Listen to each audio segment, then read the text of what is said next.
اور ملک یمن کا غالباً سفر کرتے تھے، ہے نا، گرمی میں شام اور جاڑے میں یمن. اب مجھے ایگزیکٹ یاد نہیں آ رہا ہے اس وقت ایگزیکٹ یاد نہیں آ رہا ہے. تو سوچیں اللہ کا کتنا بڑا احسان کہ ایسے دور میں اللہ تعالیٰ نے سفر کی رغبت ان کو دلائی. اور سفر کیسا؟ سفر تجارت، سفر بزنس کے لیے سفر کرنے کی رغبت دلائی. اور اللہ تعالیٰ نے لوگوں کے دل میں اہل قریش مکہ والوں کی ہیبت ڈال دی، عزت ڈال دی. جیسے کوئی مدینے سے آئے تو ہم اس کا ہاتھ چومتے ہیں، اس کا ماتھا چومتے ہیں، ہے نا، اس سے اپنے لیے دعائیں کراتے ہیں.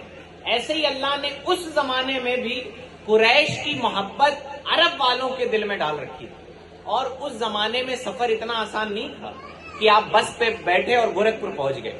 اس زمانے میں سڑکیں نہیں تھی، ٹرانسپورٹ کی اتنی فیسلٹی نہیں تھی. لوگ جھنڈ میں چلتے تھے، جانور لے کے چلتے تھے، ہتھیار لے کے چلتے تھے. کیوں؟ راستے میں لٹیرے لوٹ لیا کرتے تھے. لوگ اونٹ اور کھچر اور گھوڑے اور ایک آدمی سفر نہیں کرتا. ہم نے تو چاہا گورکھپور سے بیٹھے بستی آ گئے، آپ نے چاہا بستی سے گورکھپور چلی گئی. لیکن اس زمانے میں سفر اتنا آسان نہیں تھا. سفر گویا موت کو دعوت دینا، سفر کا مطلب یہی تھا.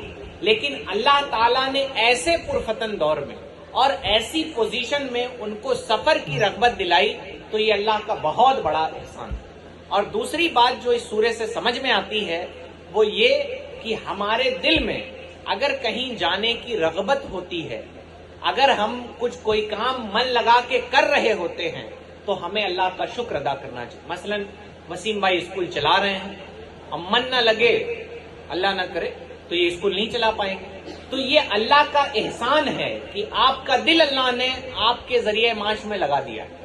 یہ اللہ کا بہت بڑا احسان ہے. ورنہ آپ نے دیکھا گھروں کی پرابلم، عام گھروں کی پرابلم ہے، حضرت بچہ کمانے نہیں جا رہا، اس کا کام کرنے میں دل ہی نہیں لگتا ہے، وہ صرف دوستوں کے ساتھ گھومتا رہتا ہے. یہ دل کا لگ جانا یہ بھی اللہ کی بہت بڑی نعمت ہے. یعنی آپ اپنے کام میں، نیک کاموں میں، یا اپنے حلال رزق کمانے میں اگر آپ لگے ہوئے ہیں، کوشش کر رہے ہیں کسی کا بھلا کرنے میں، کسی کو پڑھانے لکھانے میں اگر آپ کوشش کر رہے ہیں، تو جناب کمال آپ کا نہیں، یہ اللہ کا ہے کہ اس نے آپ کے دل میں یہ کیفیت ڈال رکھی. تو دلوں کی کیفیت بھی اللہ تعالیٰ کے دستے قدرت میں ہے. وہ جب چاہے جس چیز کی محبت ڈال دے اور جب چاہے جس چیز کی نفرت ڈال دے. آگے اللہ ارشاد فرماتا ہے فَلْيَعْبُدُوا رَبَّ هَذَا الْبَيْتِ، تو انہیں چاہیے کہ اس گھر کے رب کی عبادت کریں. یعنی یہ بھی بتایا گیا کہ ہمارا مقصود کعبہ نہیں ہے، ہم کعبے کی عبادت نہیں کرتے، ہے نا. ہمارا مقصد کعبے کی عبادت نہیں، ہمارا تعلق کعبے کے رب سے مضبوط ہونا چاہیے. وہ کسی شاعر نے کہا ہے کہ حاجی صاحب حج کر کے آ جاتے ہیں لیکن خالی ہاتھ آتے ہیں. کیوں؟ وہ کعبے کا چکر لگاتے ہیں. وہ سمجھتے ہیں کہ ہم کوئی رسم ادا کر رہے ہیں.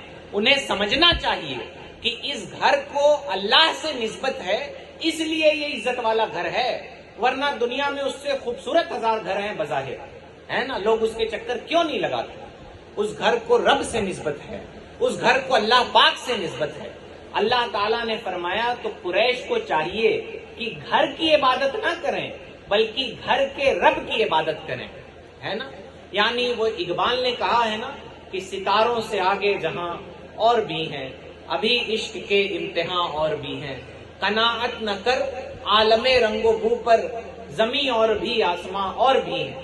یعنی ہم کعبے کی محبت میں پھنس کے نہ رہ جائیں بلکہ کعبے کے رب کی محبت مسلمان کے زندگی کا اصلی مقصد ہے.